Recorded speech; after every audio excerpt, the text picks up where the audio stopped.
Bagaimana jika saya katakan bahwa kita semua berasal dari satu nenek moyang yang sama? Bahwa manusia, simpanse, bahkan ikan memiliki leluhur yang sama jutaan tahun yang lalu?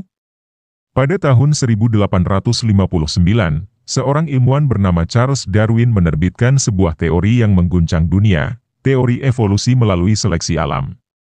Teori ini mengubah cara kita memahami kehidupan di bumi, dan hingga kini masih menjadi perdebatan sengit. Tapi, bagaimana sebenarnya teori ini muncul?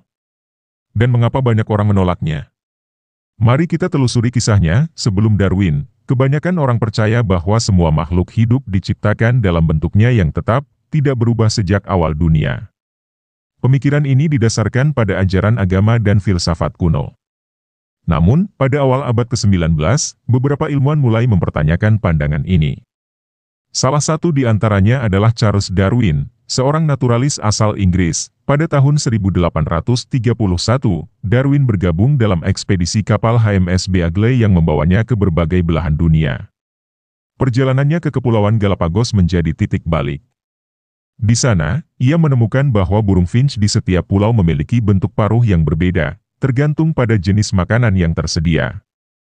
Ini memicu pertanyaan besar dalam pikirannya, mungkinkah spesies berubah seiring waktu? Selama lebih dari 20 tahun setelah perjalanannya, Darwin mengumpulkan data dan menganalisis berbagai spesies. Hingga akhirnya, pada tahun 1859, ia menerbitkan buku fenomenalnya, On the Origin of Species. Dalam bukunya, Darwin menjelaskan konsep seleksi alam, bahwa makhluk hidup yang memiliki sifat yang lebih menguntungkan akan bertahan dan berkembang biak, sementara yang tidak cocok dengan lingkungannya akan punah. Namun, publikasi buku ini menimbulkan kontroversi besar. Banyak ilmuwan mendukungnya, tetapi gereja dan kelompok konservatif menolak keras gagasan bahwa manusia berevolusi dari spesies lain. Beberapa bahkan mengejek Darwin dengan menggambarkannya sebagai kera. Perdebatan ini pun berlanjut hingga bertahun-tahun. Meskipun mendapat banyak tentangan, teori Darwin terus berkembang seiring dengan penemuan baru dalam ilmu pengetahuan.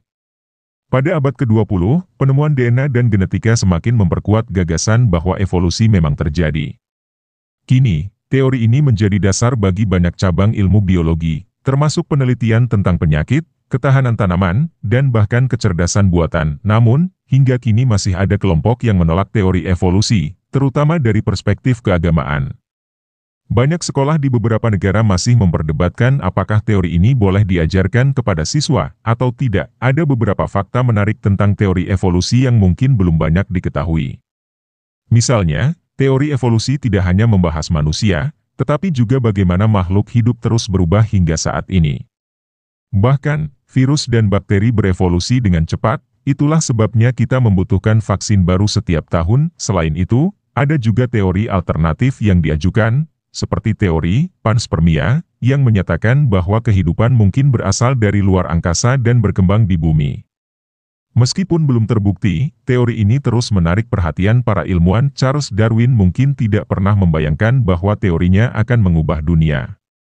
Dari burung finch di Galapagos hingga genetika modern, evolusi telah menjadi bagian penting dalam pemahaman kita tentang kehidupan. Namun, perdebatan masih berlangsung. Apakah kita benar-benar hasil dari seleksi alam? Ataukah ada faktor lain yang belum kita ketahui? Bagaimana menurut kalian? Apakah teori evolusi Darwin menjelaskan asal-usul manusia dengan sempurna? Atau ada misteri lain yang belum terungkap? Tulis pendapat kalian di kolom komentar. Jangan lupa like dan subscribe untuk video sejarah lainnya. Sampai jumpa di episode berikutnya.